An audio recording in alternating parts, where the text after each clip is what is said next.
On Monday, she said, "I'm just about to talk to you, Ed." "Keep going, baby. I'm listening." "Not right now. It's only fair that you be ready. So I'd like to discuss something with you on Saturday," Lois said. "No problem. Today is Saturday.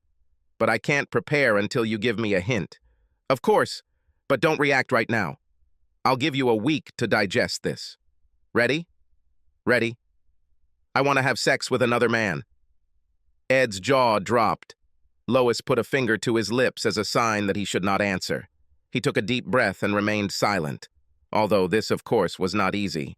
"You can talk to me tomorrow, but the conversation will not lead to a solution.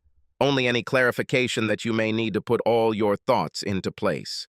And I will do the same." "On Tuesday," I said, "I have to tell you that I am categorically against it." "No way" is my first reaction, Ed said. "I understand that, but you can't make a decision until Saturday. Please let me explain a little to you." "Well, if you want, explain. I'm listening." "It would just be sex, and only once. You have always been logical and fair, so I want to discuss this with you properly on Saturday. Until then, you have time to put your thoughts in order. I can tell you exactly why that would be okay. You tell me why it's not so, and I will bring a judge who will judge which of us can make the best argument." "Who is the judge?" Ed asked. "Doris. She works in the HR department of our company Dostek and promises to be impartial." Ed thought about it. "I agree. But before that, I may have some questions. Just to clarify, you know." "Fair enough, but I won't divulge any of my arguments now." On Wednesday, I told her, "So what does logic have to do with this, Lois? Remember when we lived in Basingstoke and I got this job in Southampton?" "Certainly." "Well, I suggested we move to Winchester, about halfway between them. But you said it's illogical. We'd both have to travel and have the expense of 2 cars." "Yes, that's what I said." "So you gave me a choice. We should live in one place or another. I've chosen a location here in Southampton and will take the bus to work." "I understand. It's logical. Now I'm the only one driving the car, but when I come home later than you cook dinner and we can relax. And we save thousands by driving just one car." "Exactly. But what does that have to do with you wanting a get-out-of-jail-free card? It's the way you think things through. You've presented a well-thought-out argument, and now you're happily accepting a longer stay away from home to make our lives easier. Our current way of life shows that you were right." "Thank you. So I'm trying to think the same way as you. I want you to explain to me logically why I shouldn't allow myself to have this affair. And, just as important, give me the opportunity to argue my point, without emotions, like you do." On Thursday, I said, "I have an important question. Ask. Do you already have someone in mind for this extramarital venture?" "No way," Lois replied. "Do you swear? Don't you have anyone you've had your eye on for a long time? Are you really going to start from scratch?" "I swear I don't have anyone." "Come on. No guys at work to talk to you? There must be someone you like." "Of course, there are men at work who make it clear that they would like to have a good time with me, and I can't deny that some of them are attractive. But the answer is still no. I don't have anyone on my radar." "It seems unlikely." "Then here's the thing, Ed. I really want to have sex with another man, but I guarantee whoever I choose, it won't be anyone I work with. In fact, it won't even be anyone I already know." Agreed. On Friday, I told her, "Will this plan of yours intentionally hurt me?" "No, I love you. I don't want another man in my life. I just want to try sex with someone else. It doesn't matter if he's bigger or smaller than you, or taller, or hairier, or thin, or fat. I'm just curious to try something new. Logically, it shouldn't hurt you. Do you want one man one time?" "Yes." Say it out loud, that you don't want to hurt me. "I don't want to hurt you, Ed. I promise." Doris came to see us on Saturday. "Since it's Lois's idea, I think she should state her case first," Doris said. "I'll give my unbiased opinion when you're both finished. In the meantime, I will not participate unless one of you asks me to." Agree. Lois took a deep breath and began. First, Ed, I want you to understand that there is a big difference between love and sex. This discussion will not be productive if you believe that they are the same thing. Prove it, Ed said. There are different types of love. The way you feel about strawberries and cream and me, your mom, and Shawshank Redemption are not the same thing. Ah, but I say I love them all. Yes, it should follow that there are different types of sex. Sex with love, the way we do it, is the most important of them. But in a one-night stand, there is also simple lust, hero worship, sex when you're lonely or for revenge. Have sex when you dare, or when you are forced, or even for money. And you would like to add, sex out of pure curiosity. Yes, and they are all completely separated from love. Fine. Paul Newman was once interviewed about his ability to have affairs. Continued Lois. He said something like, "If you have steak at home, why go out for a burger?" I know he was trying to compliment Joanne Woodward, but his analogy is wrong. You being the most logical thinker, tell me why. Because eating steak every day can get boring, sometimes you still dream about a burger. So, is that what you want to say? Are you bored with me? Ed asked. Of course not. But we have to admit that our personal life may become a little boring in 10, 20 years. I don't want to wait that long. You and I will cook a delicious steak. But I want to look back and say, I only tried the burger once. Okay, love and sex are different things. I understand that. Next point. I was a virgin when we met. We are now in our 30s and have potentially been sexually active for half our lives. You had at least 3 or 4 girlfriends before you met me, but I was always only with you. And you want to even the score? Ed asked. I admit there's some truth to that, yes, but just one man is a long way from settling the score. I think my wish is perfectly fair. I don't want to go to my grave having sex with just one man. And doing it with your consent means it won't be fraudulent. I see. Anything else? I just don't think jealousy is logical. Well, then it turns out that you are not jealous of me? Doris coughed and smiled for the first time. I want to try sex with another man, just mechanical sex. If you can make a logical decision, then this should not make you feel uncomfortable. One man, one time, and no love. No hard feelings, no recriminations. We just go back to the way things were before, as if it never happened. If you love me, you'll let me have it. And that's the end of my argument. There was a break. Anyway, I think Lois was reasonable and made a strong case, Doris said.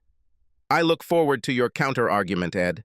Let me confirm that I will not be taking sides just yet. So Ed started. First of all, I'd like to pick up where we left off with Lois, where you said, if you love me, you'll let me do this. It's outrageous, and it's emotional blackmail.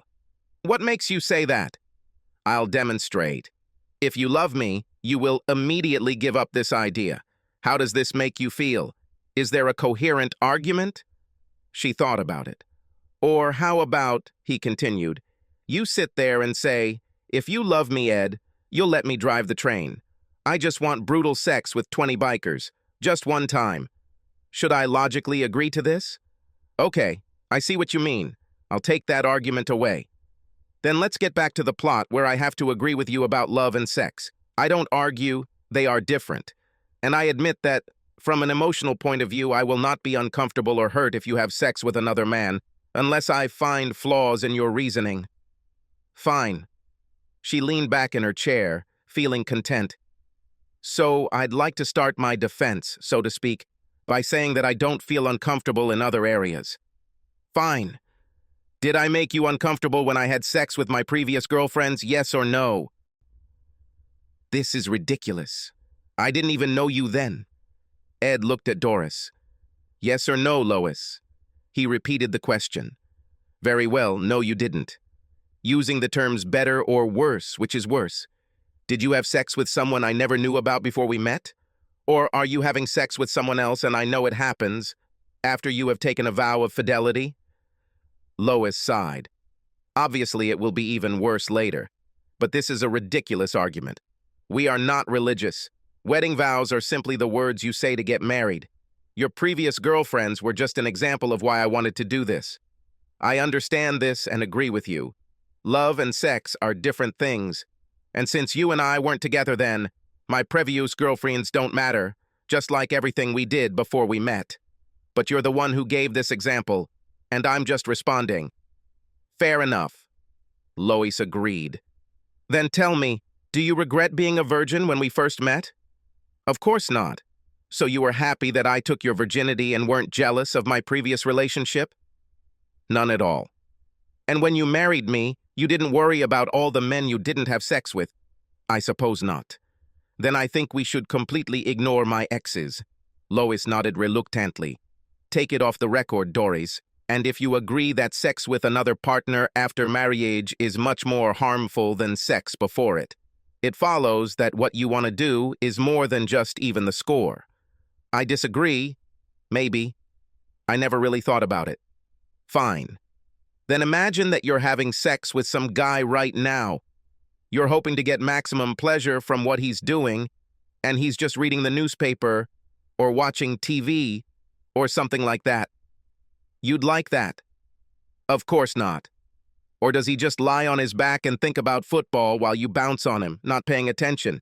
No, it's funny. It's just stupid. I want participation, excitement, and passion from him. Lois sighed and shook her head. Of course you get it. So, just like the previous argument with your girlfriends, the analogy of a male partner compared to a man just laying on the couch watching TV is a false one. Fine. So, let's look at this aspect just once. Are you absolutely sure that once will be enough? I'm sure. So, if I agree to this, what should I do in a year if you want to try just once again? Look, this time you will keep your word, but later tell me you want to try this. Just once. Once. With a black man or a dwarf. No. You're not listening. I only said it once. That's the deal. But how can you say that? You agreed to our marriage vows with the stipulation of renunciation of all others, but now you want to change it to refuse all others except this one time. So you'll do the same thing again. She sighed. I promise it will only be this one time. Well, I think almost all of your arguments fall apart. Let's get to the real issue. Let's give an example of how I feel hurt or uncomfortable. I won't ask if it would hurt you if I had sex with another woman. I admit that would be the case. But may I ask for honest answers to a few simple questions? Yes. Doris, will you interrupt me if it seems to you that she is not entirely honest? Or if any of my questions are unfair? Certainly. Would it hurt you if you found out that I was with another woman and had a quickie as foreplay? Yes. Does it just hurt from strong caresses? From tongue kisses, hands under her clothes, removing those clothes? Yes. How about we cuddle on the dance floor? I run my hand down the back of her dress to feel her ass.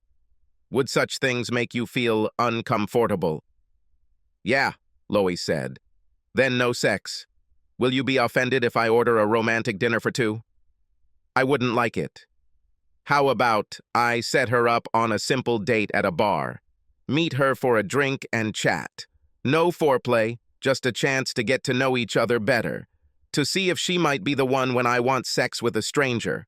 I would tell her how beautiful she is and touch her hair. You know, whisper compliments. Of course, that would be normal. Okay. I wouldn't like that very much either. Let's try something less tactile. How would you feel if you discovered that I was looking for a sexual partner on the internet? I would be angry. What if I make an agreement over the phone? Or will I ask a friend to set me up with another woman? I would be angry. Stop interrogating Lois, I already have the full picture, said Doris.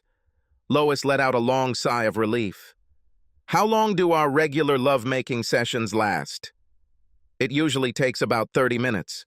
So would sex with this mystery man be longer or shorter? That's about the same thing I imagined. But you don't want quick sex? No, of course not. Well, if this is a one-time event, your moment in the sun, I think you should really enjoy it. Now Lois looked like she had hope. It's just one time, but to get it out of my head, I don't think 30 minutes is enough. I only want one session with someone else. It's not a competition. So, 45 minutes will suit you. I mean, satisfying your sexual curiosity. 45 minutes would be ideal. Finally, the just once aspect again. Do you think I would agree if you wanted to have sex with two big black guys? No. So this is just one time where it's about quantity rather than quality. It has little to do with logic. Lois didn't answer. Ed continued. Lois, I want you to know that your examples are sparse, but your basic reasoning is sound. What do you think, Doris? That's pretty much how I imagine it. Lois beamed. It sounded like he might have already come to terms with the idea. Can you categorically confirm that you will still love me after your little affair? Certainly. Well, I'd like to come back to this discussion later. Fine. Ed continued. You said you didn't want to hurt me. Even making me feel awkward, right? Yes. And I agreed that sex with another man shouldn't hurt me, if I agreed to it. Ed looked at Doris. Then I don't think Doris should be burdened with this important decision. I will do it. This is not what we agreed on. I know that's not true, but it's really not fair that Doris has to make a judgment call. No matter how things turned out, she would end up regretting her decision a little. There may even be a feeling of guilt. You can't carry out your plan unless I agree anyway, no matter what Doris's point of view. Okay, what's your decision? My decision is to comply with your request. You will be able to have sex with another man, provided that I am allowed to set reasonable conditions. Doris must judge impartially whether these conditions are fair or not. Wow! They will be presented logically, as you would expect, and Doris should speak up if she doesn't agree with something. Fair enough. Doris answered. But if she says they are reasonable, you must abide by them. If you have sex with another man and you break any terms, it's a scam. Lois nodded and leaned forward, resting on her elbows. Reluctantly, I agree with you. I'll let you do it. You can do this for 45 minutes. Choose anyone you don't already know, and do it the way you like. In your workplace, in the back seat of a car, in a dirty alley, even in your marital bed. Lois beamed. Thank you, Ed. Since I agree with you, sex won't hurt me either. But other things that you said would hurt you will hurt me too. So, logically, the following is unacceptable. No groping, squeezing, or any other form of foreplay, no kissing, no dancing, no dinner and drinks. And you have no right to use phones, the internet, or the help of friends to find your mystery stallion. But, no buts. This is what we agreed on. Doris. He's right, Lois. You can only have sex. Take off your clothes and give him the opportunity to be with you. During the act, you can indulge in your passion for 45 minutes. I am worried that you may cheat with time, so I will have to be present to make sure he doesn't deceive you by 44 minutes or exceed the time to 46 minutes. This is unfair. Doris? Sorry, Lois. But it's fair and logical, just like you asked.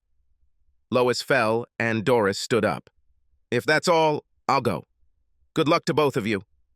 Ed walked her to the door, where she whispered, "What a relief. Good job." He returned and sat down next to his dejected wife. You win, Ed. Are you happy? Not really. I need to say a little more, particularly about your statement. I don't want to go to my grave having sex with only one man. That worries me. Oh? You can agree right now not to indulge this fantasy, but I don't think it will ever go away. If you continue and get another man, I will divorce you. I will not do it. Then your fantasy will remain unfulfilled and it will eat you up from the inside. So from now on, I will always be suspicious. For the rest of our life together, Lois, which may not be long, I will not trust you from now until the day I die. Please like and subscribe to the channel and you will never be cheated on.